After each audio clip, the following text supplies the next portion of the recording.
जाना पड़ गया मुझे। ठीक है जी, तो लास्ट हमने क्लास में ये आपके कुछ क्वेश्चंस भी हम डिस्कस करेंगे। पहले हम देख लें लास्ट में क्या काम किया था। ठीक है, ये Q equals to MC delta T से रिलेटेड हमने how to calculate the delta H from a chemical reaction experimentally. क्योंकि किसी भी केमिकल रिएक्शन की डेल्टा H अगर आपको डायरेक्टली कैलकुलेट करनी, एक्सपेरिमेंटली कैलकुलेट करनी है, तो कैलोरीमेट्रिक कैलकुलेशंस होंगी। ठीक है। अच्छा, इसमें एक चीज और आप नोट कर ले। जैसे हमने standard enthalpy of formation, standard enthalpy of combustion, ये सारे डिस्कस किए थे। ठीक है, इसी तरीके से दो डेफिनेशंस और हैं जो हम यहाँ पे ऐड करेंगे। ऑल्दो इन पे मोस्टली जो क्वेश्चंस आते हैं वो A2 में आते हैं, बट ये है कि यहाँ पे भी बाज़ औक़ात जो है आप में से एक बच्चे ने क्वेश्चन शेयर किया था। ठीक है, तो बाज़ औक़ात हाइड्रेशन पे या सोल्यूशन पे डेफिनेशन से रिलेटेड क्वेश्चन जो है वो बन जाते हैं। ठीक है, तो standard enthalpy of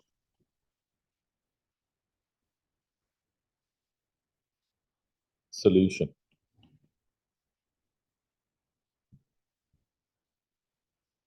standard enthalpy of solution, delta H SOL, standard enthalpy of solution. ठीक है, इसको हम कैसे डिफाइन करेंगे? What is the standard enthalpy of solution? It is the enthalpy change, or it is the energy change which occurs when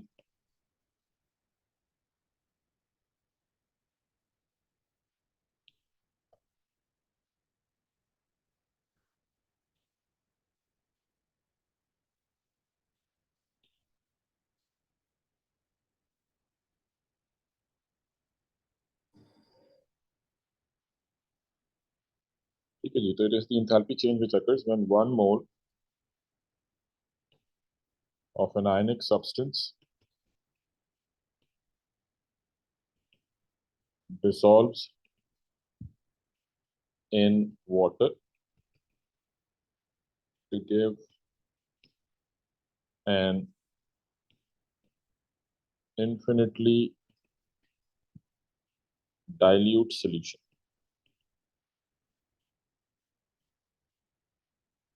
It is the enthalpy change which occurs when 1 mole of an ionic substance dissolve in water to give an infinitely dilute solution. Let's say if we have sodium chloride, NaCl, solid ionic substance dissolves in water. We are dissolving in it water.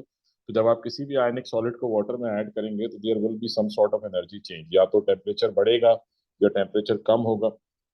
So NaCl solid will goes from solid to aqueous phase, और इस पूरे process में जो energy change आएगा that is delta H solution.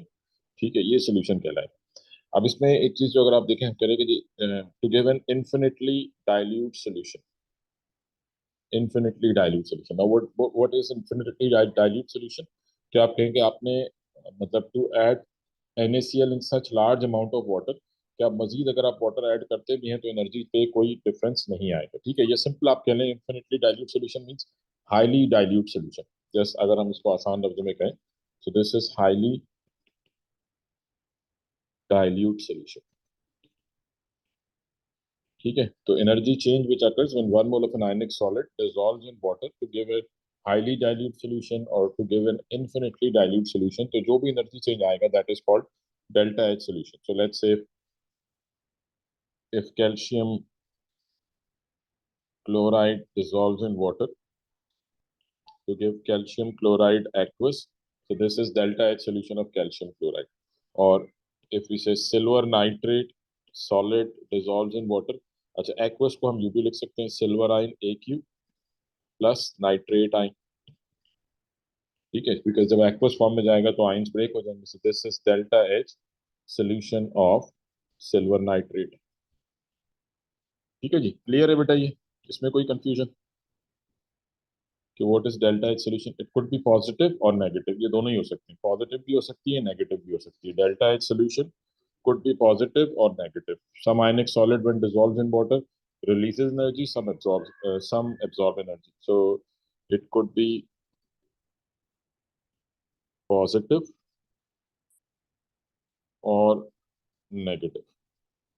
ठीक है, delta H solution जो है ये पॉजिटिव भी हो सकती है, नेगेटिव भी हो सकती है। अच्छा, इसके बाद दूसरा जो एनर्जी चेंज हमें देखना है that is called standard enthalpy of hydration. Standard enthalpy of hydration.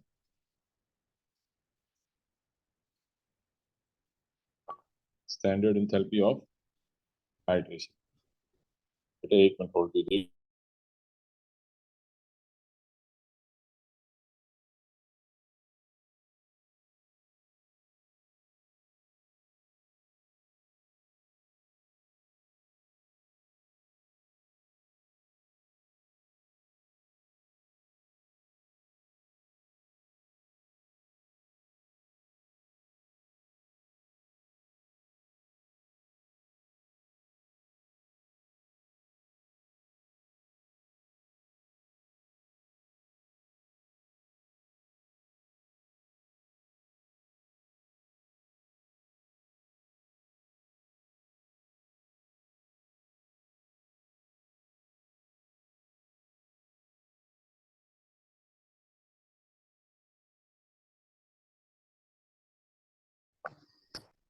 Standard enthalpy of hydration, delta H, HYD, hydration. So what is the standard enthalpy of hydration? Energy change which occurs when 1 mole of gaseous ion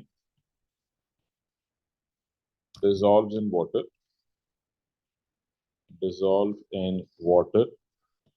to give an infinitely dilute solution.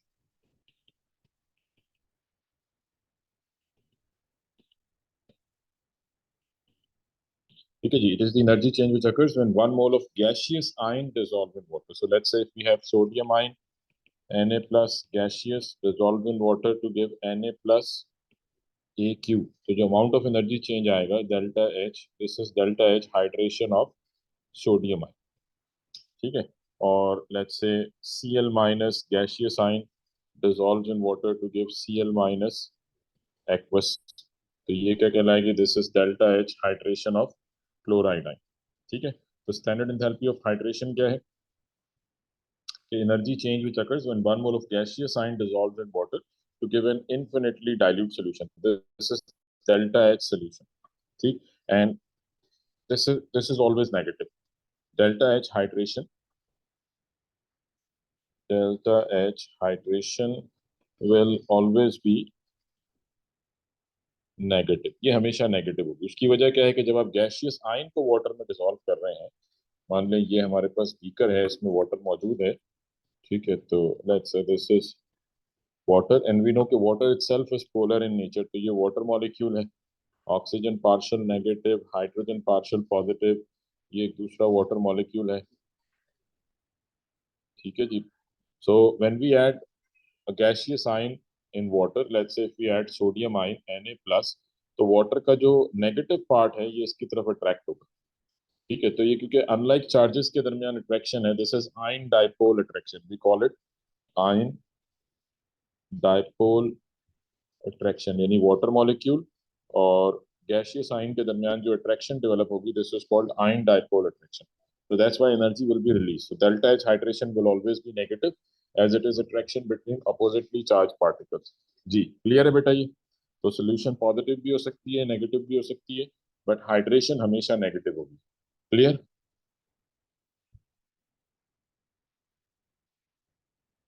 ठीक है जी. अच्छा, तो ये दो energy changes थे, ये हमने देखने थे. अब तरह आ जाते हैं हम थोड़े पास्ट पेपर्स डिस्कस करेंगे हम. ठीक है, चैप्टर से रिलेटेड.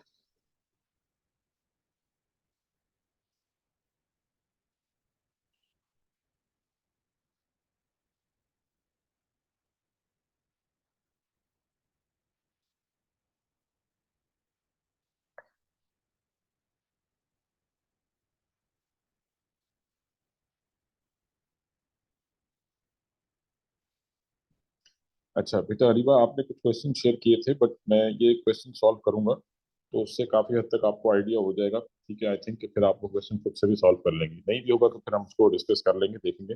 पर पहले एक क्वेश्चन यहाँ से, क्योंकि ये इसमें डिटेल में सारी चीज डिस्कस हो जाएगी. जो भी आपकी क्वेश्चन थे वो मेनली कैलोरीमेट्रिक कैलकुलेशन से ही रिलेटेड थे, तो यहाँ पे आपको वो क्लियर हो जाएंगे. तो neutralization reaction occurs when NaOH is added to sulfuric acid. Sodium hydroxide कर रहा है सल्फ्यूरिक एसिड के साथ, find change of neutralization. So any change which occurs when 1 mole of water forms when or during an acid-base reaction. During an acid-base reaction. ठीक है जी. In an experiment, 50 cm cube of 2 mole per dm cube sodium hydroxide is added to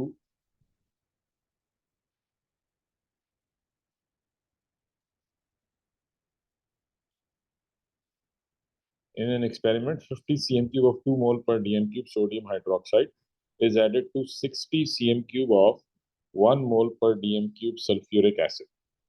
ठीक है जी. तो आपने क्या किया, sodium hydroxide को add किया है किसमें, सल्फ्यूरिक एसिड में, और दोनों का आपको यानी यहाँ पे NaOH का वॉल्यूम गिवन है, इसकी कंसंट्रेशन गिवन है, एसिड का वॉल्यूम गिवन है, कंसंट्रेशन गिवन है इन अ पॉलीस्टाइरीन कप. तो आप ये अस्यूम कर लें कि हमारे पास ये पॉलीस्टाइरीन कप है.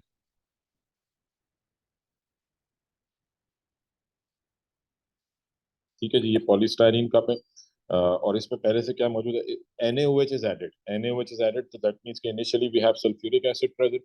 तो आप ये assume कर लें कि जी this is sulfuric acid H2SO4. ठीक है, इसका वॉल्यूम कंसंट्रेशन गिवन है, इसमें हमने NaOH ऐड किया. सो ये assume करें this is NaOH, ये NaOH आपने ऐड कर दिया इन अ पॉलीस्टाइरीन कप एंड स्टिर्ड. ठीक है, इसको फिर आपने स्टिर किया. So both the solutions have a temperature of 21.4 degree centigrade before mixing. तो आपने दोनों का temperature before mixing note किया था, and that was 21.4 degree. The maximum temperature of the mixture is measured. तो क्योंकि neutralization है, temperature rise करेगा. Use equation 1 to calculate the amount in moles of sulfuric acid that is neutralized in the experiment. Use equation 1. Use equation 1 to calculate the amount in moles of sulfuric acid that is neutralized in experiment. तो आपने equation को use करते हुए H2SO4 के moles निकालने. अब अक्सर बच्चों के जहन में आएगा कि हमें यहाँ पे सल्फ्यूरिक एसिड का वॉल्यूम भी गिवन है, कंसंट्रेशन भी गिवन है, तो हम यहाँ से मोल्स निकालें. बट ये कहने कि यूज इक्वेशन 1 टू कैलकुलेट. तो जब इक्वेशन 1 को आपने यूज करना है तो इसका मतलब आपने रेशो मेथड से कैलकुलेट करना है. That means first we have to calculate moles of sodium hydroxide.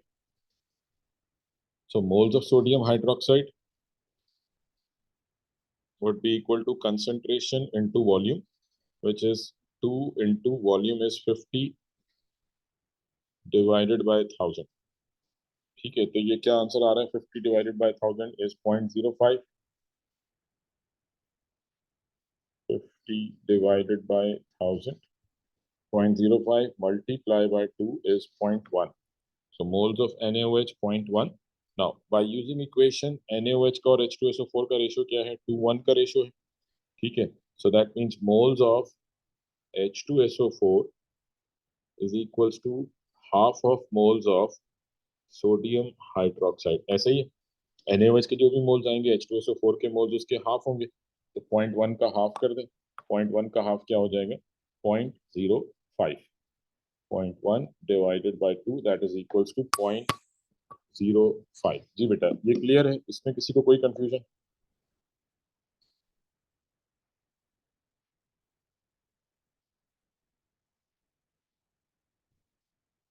ठीक है जी. नेक्स्ट पार्ट में calculate the theoretical maximum temperature.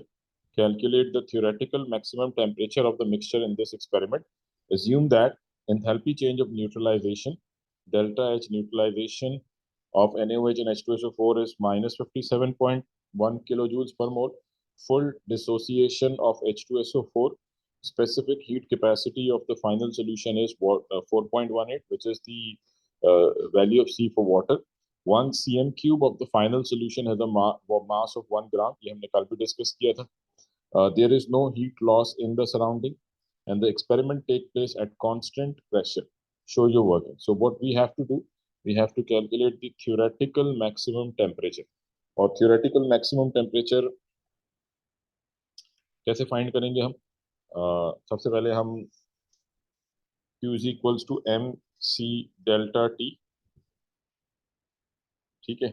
और यहाँ से आपके पास जो एनर्जी चेंज आया है, enthalpy change of neutralization already given है, तो हम डायरेक्ट फॉर्मूला यूज करेंगे। Delta H is equals to minus M C delta T upon N, ठीक है जी। डायरेक्ट हम ये फॉर्मूला यूज करते हैं। तो अब मास ऑफ वाटर, ठीक है, यहाँ पे आप क्या लेंगे? Mass of water, total volume of solution कितना है? 50 cm क्यूब ऑफ 2 मोल पर dm cube NaOH, 60 cm cube of sulphuric acid, फिर टोटल वॉल्यूम कितना हो गया? 110 cm क्यूब। एंड ये कह रहे हैं कि 1 cm cube is equals to 1 gram, that means 110 grams into specific heat capacity 4.18 into delta T हम फाइंड आउट कर रहे हैं, ठीक है, अपॉन एन की value. N number of moles of sulphuric acid, neutralize कितने आए हैं? 0.05, 0.05 पुट कर देते हैं।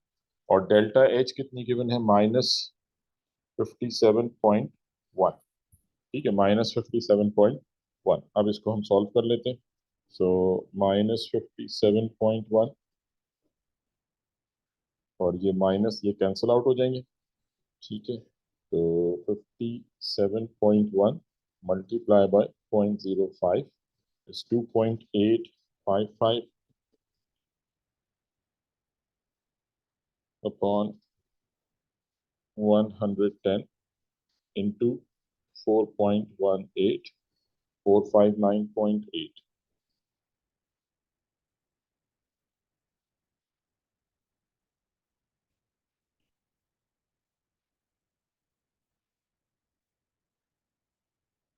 So 2.855 divided by 459.8,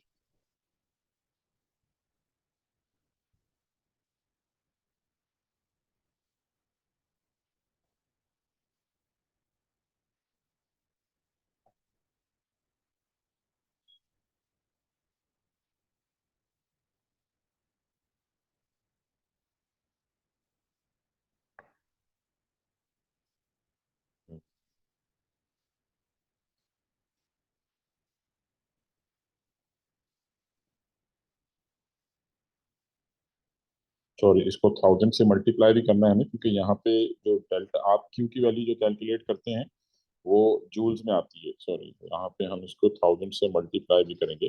sorry sorry, ये मेरे ध्यान से निकल गया। तो ये हो जाएगा 57.1 multiply by 0.05 multiply by 1000, 2855 divided by 459.8, 2855 divided by 459.8, so 6.2 maximum temperature rise जो हमारे पास आ रहा है, दैट इज 6.2। हाँ जी बेटा, ये समझ में आई है बात?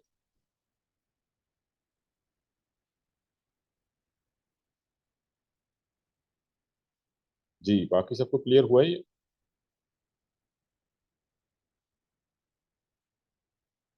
ठीक है, यहाँ पे हमने डायरेक्ट ये फॉर्मूला यूज किया, n इंटू 1000, क्योंकि ये जो आप Q is equals to M C delta T हम यूज करते हैं, इसमें जो Q की वैल्यू आती है ये जूल्स में आती है, ठीक है। तो अगर आपने इसको किलो जूल्स में कन्वर्ट करना है तो डिवाइड बाय 1000 होगा, तो एक्चुअल फॉर्मूला आपका ये हो जाएगा, Q delta H is equals to minus M C delta T upon N into 1000, ठीक है। अब उसके बाद ये आ गया मैक्सिमम टेम्परेचर राइज। अच्छा, अब थियोरेटिकल मैक्सिमम, ये तो डेल्टा टी आ गया, this is change in temperature, ये डेल्टा टी आया। तो मैक्सिमम टेम्परेचर राइज कितना हो गया? Delta T is equals to T2 minus T1, और चेंज इन टेम्परेचर 6.2 है। T2 हमें फाइंड आउट करना है, माइनस T1। इनिशियल टेम्परेचर कितना था? That was, initial temperature was 21.4, 21.4। तो 6.2 प्लस 21.4 हो जाएगा, 6.2 plus 21.4, that is equals to 27.6, 27.6। तो delta T maximum theoretical temperature rise is 27.6 degree centigrade.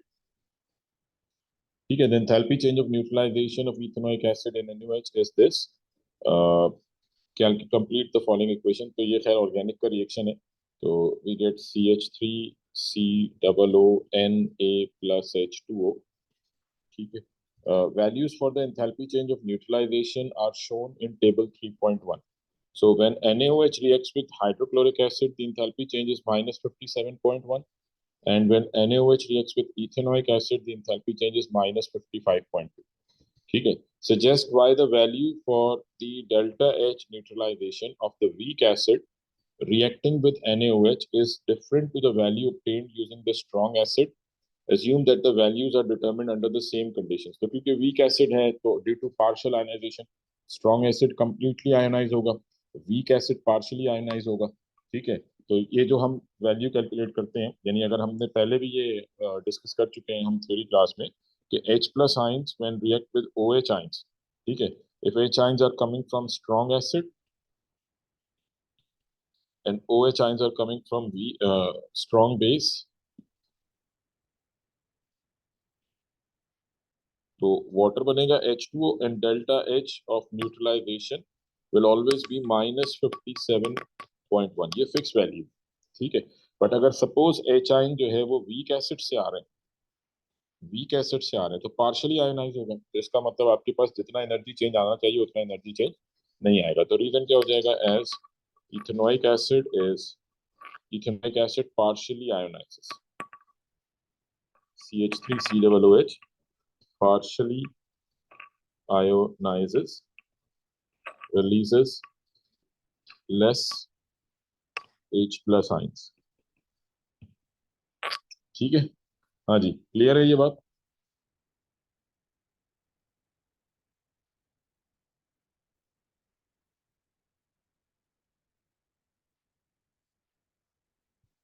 चलिए जी, ये क्वेश्चन हमने किया।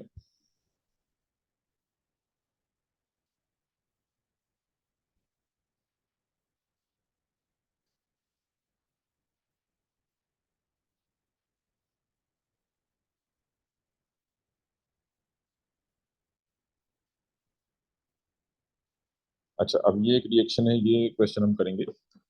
Separate samples of sodium carbonate and sodium hydrogen carbonate react with HCl to produce the same product as shown in table 2.1।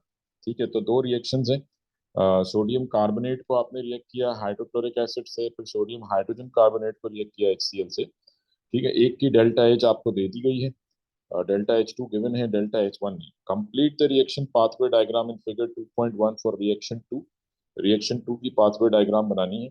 Label the diagram to show the enthalpy change, delta H and the activation energy. तो plus में value है, मतलब endothermic reaction है, endothermic है तो product की energy ज्यादा होगी। लेट्स से हमने यहाँ प्रोडक्ट बना दिए।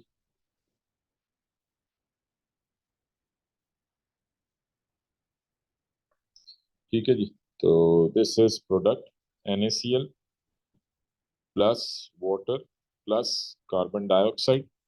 डेल्टा H2 मेंशन करनी है, तो डेल्टा H2 क्या होता है, रिएक्टेंट और प्रोडक्ट का डिफरेंस।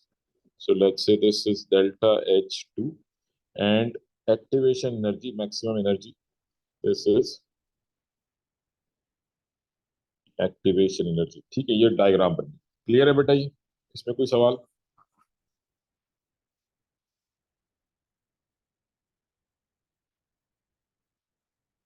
अच्छा जी, नेक्स्ट कह रहे हैं the value for delta H1 is determined by the experiment. अब डेल्टा H1 की वैल्यू आपने निकालनी है। 50 cm cube of 2 mole per dm cube HCl is added to a polystyrene cup. The initial temperature of the acid is recorded to 19.6.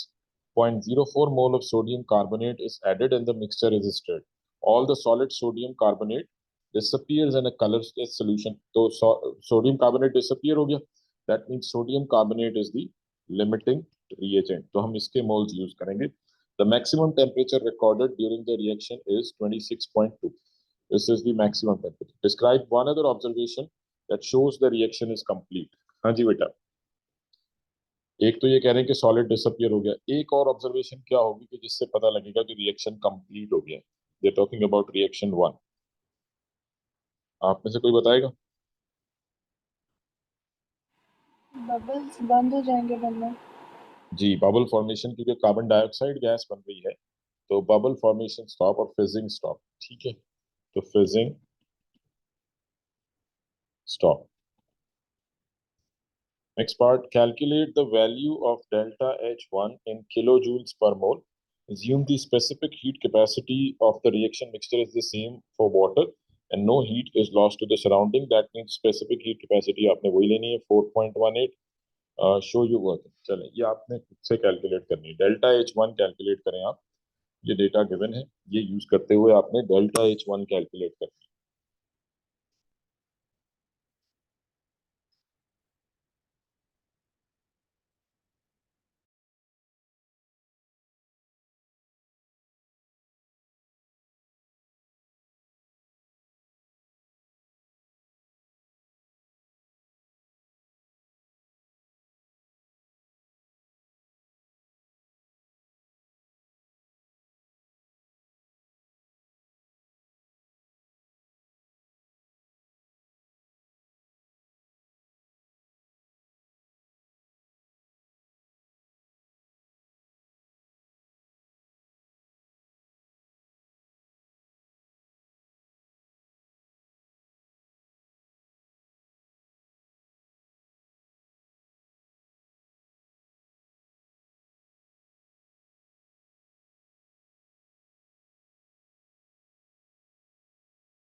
Ji, answer आया बेटा किसी का?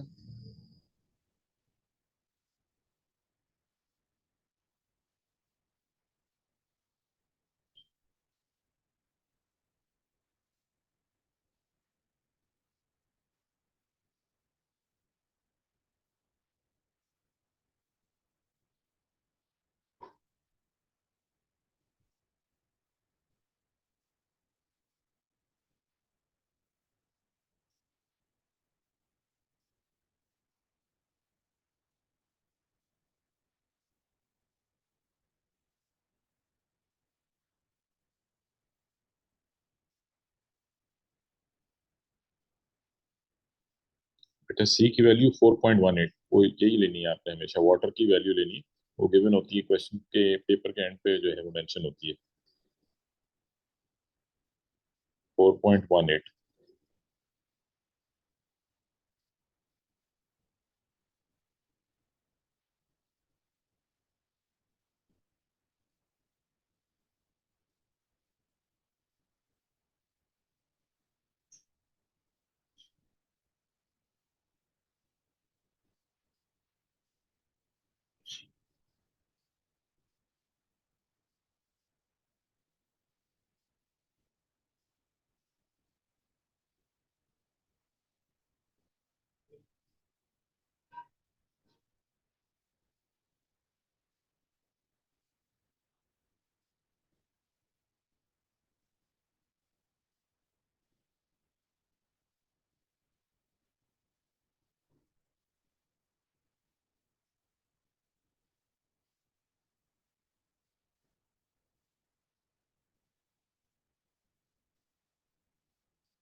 अच्छा बेटा, मैं इधर अब सॉल्व कर रहा हूँ, आप इसको चेक करें अपने अपने आंसर्स को। ठीक है, डेल्टा एच वन कैलकुलेट करनी है, हम डायरेक्टली फाइंड कर सकते हैं, बट हम चलें इसको स्टेप बाय स्टेप करते हैं। पहले क्यू की वैल्यू फाइंड करते हैं, minus M C delta T, क्योंकि एनर्जी रिलीज हो रही है तो एक्सोथर्मिक रिएक्शन है। इनिशियली 19.6 था, फाइनली 26.2 है। तो मास ऑफ वाटर लेंगे, टोटल वॉल्यूम देखने कितना है सोल्यूशन का, 50 सीएम क्यूब। तो यही आपका मास ऑफ वाटर होगा। ठीक है, तो that is 50 multiply by 4.18 into change in temperature कितना है, 26.2, 26.2 माइनस 19.6, 6.6। तो ये आंसर क्या आ जाएगा, 50 इंटू 4.18, 50 इंटू 4.18 इंटू 6.6, 1379.4, 1379.4। ये जूल्स में आंसर आ गया। इसको किलो जूल्स में कन्वर्ट करेंगे तो ये आ जाएगा 131.379, ये किलो जूल्स आ गया। अब हमने क्या कैलकुलेट करनी है, डेल्टा एच। तो delta H would be equal to Q upon N, number of moles जो आपने लिमिटिंग रीजेंट के ऐड किए। तो क्यू की वैल्यू क्या आई है, -1.379 divided by number of moles of limiting reagent. कितना ऐड किया था, 0.04 मोल सोडियम कार्बोनेट। तो 0.0400 divided by 0.04, this is equals to 1.379 divided by 0.04, 34.47, 34.47 minus 34.47। जी समझ आई ये बात।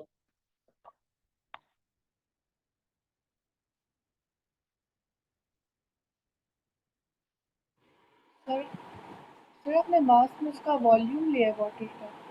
जी बेटा, वो हम स्टार्ट से ये चीज डिस्कस करते आ रहे हैं ना कि हमने हमेशा देखना है कि पानी में जो मतलब जो टेम्परेचर राइज हुआ है, बेसिकली वाटर का टेम्परेचर राइज आपने नोट किया ना। इनिशियली आपने सोल्यूशन का टेम्परेचर लिया था 19.6 था, हम इज्यूम कर लेते हैं कि this is temperature of water. ठीक है, और रिएक्शन की वजह से टेम्परेचर ऑफ वाटर कितना हो गया, 26.2। तो ये जो टेम्परेचर राइज आया है, इसकी मतलब ये किस वजह से आया है, कितनी एनर्जी रिलीज हुई है, किस में रिलीज हुई है, वाटर में। अब वाटर का टोटल वॉल्यूम हम कितना ले रहे हैं, 50 सीएम क्यूब। और हमें ये मालूम है कि for water 1 gram is equals to 1 cm cube. Water की डेंसिटी है 1 ग्राम पर सीएम क्यूब। तो अगर 50 सीएम क्यूब वाटर है, दैट मीन्स कि आपके पास 50 ग्राम्स वाटर है। आ रही बात समझ। जी सर। ठीक है, तो हमेशा आपने जो भी सोल्यूशन का वॉल्यूम है उसको आपने मास ऑफ वाटर एज्यूम कर लेना है, बिकॉज हम स्पेसिफिक हीट कैपेसिटी वाटर की यूज कर रहे हैं। ठीक है, तो ये आपके पास डेल्टा एच की वैल्यू आ गई, delta H one. Now the last part is thermal decomposition occurs when sodium hydrogen carbonate is heated. ठीक है, ये NaHCO3 की थर्मल डीकॉम्पोजिशन है। Calculate the enthalpy change for reaction 3। This is reaction 3 using the data in table 2.1 and the value of delta H1 calculated in B2। ठीक है, तो आप देखें ये कह रहे हैं कि टेबल को यूज करें। टेबल में क्या था, टेबल में आपको डेल्टा एच टू गिवन है। ठीक है, यानी कि आपने डेल्टा एच वन कैलकुलेट कर ली और डेल्टा एच टू यहाँ गिवन है। कह रहे हैं इन दो वैल्यूज को यूज करते हुए रिएक्शन थ्री की डेल्टा एच निकालें। तो पहले तो हम ये दोनों रिएक्शन नीचे लिख लेते हैं, sodium carbonate plus HCl gives NaCl plus water plus carbon dioxide. और इसकी डेल्टा एच कितनी आई है हमारे पास, -34.47। और सेकंड रिएक्शन है sodium hydrogen carbonate reacting with HCl। Sodium hydrogen carbonate reacting with HCl gives sodium chloride plus water plus carbon dioxide. और इसकी value कितनी है, +27.2।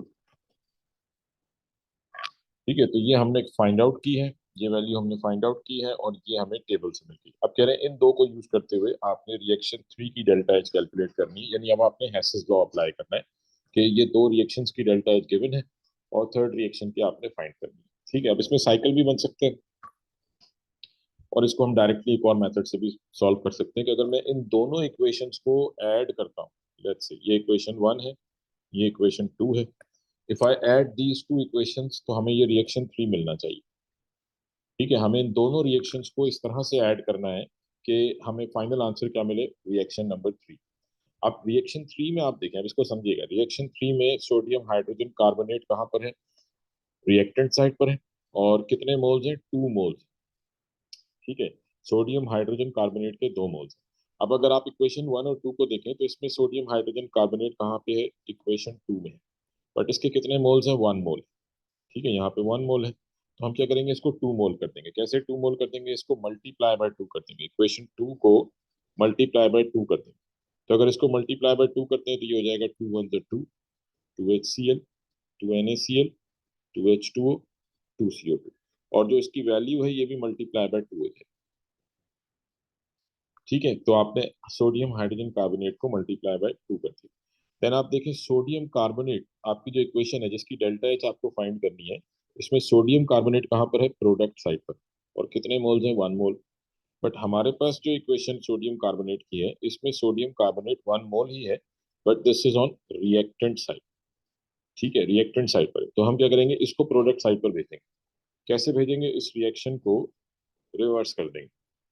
ठीक है, प्रोडक्ट्स को रिएक्टेंट्स कर देंगे, रिएक्टेंट्स को प्रोडक्ट कर देंगे। तो इस रिएक्शन को हमें रिवर्स कर देना है, तो इसको रिवर्स करेंगे तो ये क्या हो जाएगा, इक्वेशन 1 को रिवर्स कर रहा हूँ मैं। ठीक है, reverse of equation 1, so it becomes 2NaCl plus H2O plus CO2 gives Na2CO3 plus 2HCl। Equation 1 को हमने रिवर्स कर दिया, और जब इसको रिवर्स करेंगे तो इसका साइन भी चेंज हो जाएगा, +34.47 हो जाएगा। हाँ जी, यहाँ तक बात समझ में आ रही है आपको।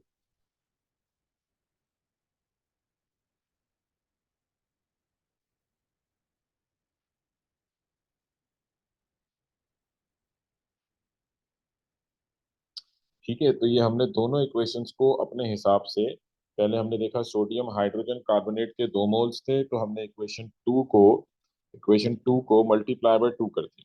ठीक है, उसके बाद हमने देखा कि हमारी जो इक्वेशन जो जिसकी हमें डेल्टा एच आर चाहिए, इसमें सोडियम कार्बोनेट प्रोडक्ट साइड पर है और हमारे पास रिएक्टेंट साइड पर था, तो हमने इसको रिवर्स कर दिया। अब आपने इन दोनों इक्वेशंस को ऐड करना है, ये जो आपने दो नई इक्वेशंस बनाई हैं इनको आपने ऐड करना है। ठीक है, इनको हम ऐड करेंगे। अब इन दोनों को अगर हम ऐड करें तो कौन सी इक्वेशन ऐड हो रही है, ये इक्वेशन और ये इक्वेशन, इनको हम ऐड करें। तो अब आप देखें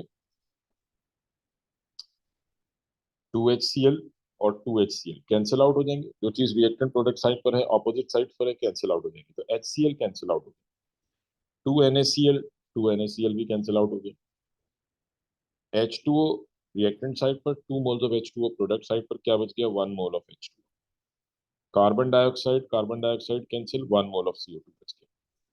ठीक है, तो अब जो बच गए हैं वो हम लिखेंगे। रिएक्टेंट साइड पर क्या बच गया, रिएक्टेंट साइड पर हमारे पास रह गया सोडियम हाइड्रोजन कार्बोनेट 2 मोल्स, बाकी सब कुछ कैंसिल हो चुका है। आप देखें रिएक्टेंट साइड पर हर चीज कैंसिल हो चुकी है। प्रोडक्ट साइड पर we are left with sodium carbonate, water and carbon dioxide, तो इनको हम मिलाकर लिख देते हैं।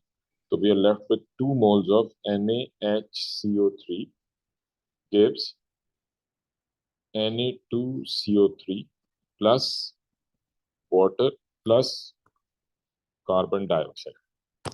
ठीक है जी, अब आप देखें ये आपकी सेम वही इक्वेशन बन गई है जो ऊपर थी। आ रही है बात समझ, सेम यही इक्वेशन बन गई है जी। ये सबको समझ आया है।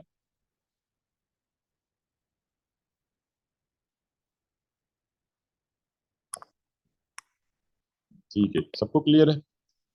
तो आप देखें, अगर आप फाइनली आपने क्या करना है, सिर्फ ये जो वैल्यूज हैं इनको आपने ऐड कर देना है, और यही आपका आंसर है। ठीक है, तो 27.2 मल्टीप्लाई बाय 2, 27.2 मल्टीप्लाई बाय 2, ये आ जाएगा 54.4 plus 34.47। Final answer is 88.87, 88.87। So this is the delta HR for the third reaction। क्या आंसर आ गया, 88.87 प्लस। ठीक है, अब इसके लिए आपको ये सब कुछ सॉल्व करके दिखाने की जरूरत नहीं थी। ठीक है, आप डायरेक्ट भी कर सकते थे। आपने देखना था कि अच्छा ये 2 से मल्टीप्लाई हो जाएगी और ये वैल्यू रिवर्स हो जाएगी, बस दैट्स इट। ठीक है, तो ये सिंपली आप इसको इस तरह से सॉल्व कर सकते हैं। और रिको बेटा, आपने जो क्वेश्चन भेजे थे उसमें 2 3 तकरीबन सेम यही क्वेश्चन थे। तो अब आप अगर उसको देखेंगे तो आप सॉल्व कर लेंगे। हाँ जी, ये सबको समझ में आई है बात?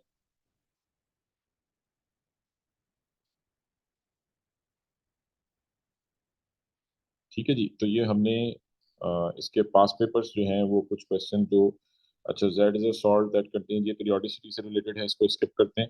बाकी ये मैं वर्कशीट आपके साथ शेयर करूंगा, बाकी के क्वेश्चन तो आप खुद से भी ट्राई कीजिएगा।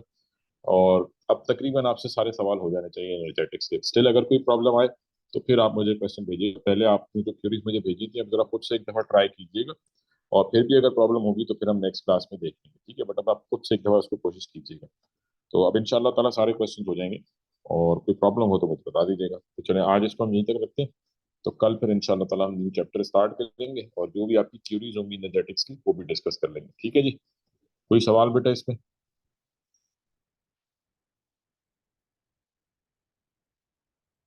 सबको क्लियर है? सर वो सैटरडे वाली क्लास का टाइम देख लें अगर पहले हो सकता है तो। सैटरडे की क्लास सुबह कर लूँ? जी सुबह कर लें, सुबह कर लें या दोपहर को, जब भी। चलिए मैं फिर आपको बताता हूँ, ग्रुप पे मैसेज कर दूंगा बेटा, ठीक है? चलो, अल्लाह हाफिज।